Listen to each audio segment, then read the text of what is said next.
že vašou úlohou je prírodu chrániť. Druhým úderom polovníckeho tesáka vám pripomínam, že vašou úlohou je o prírodu a zver sa starať.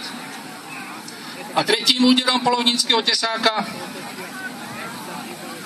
vám dávam na pamäť, že až potom si budete môcť z prírody brať úžitok. Povstaňte.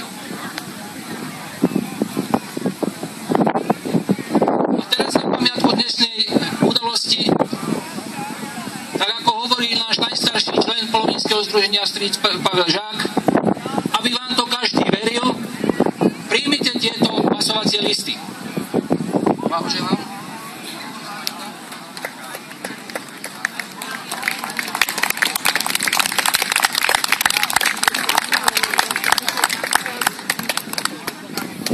Vážení prítomní, odmeňme našich novopasovaných priateľov prírody za ich štvoročnú prácu, to, čo robia pre našu prírodu a s takým dúfaním, že do budúcna nám zachovajú priazeň.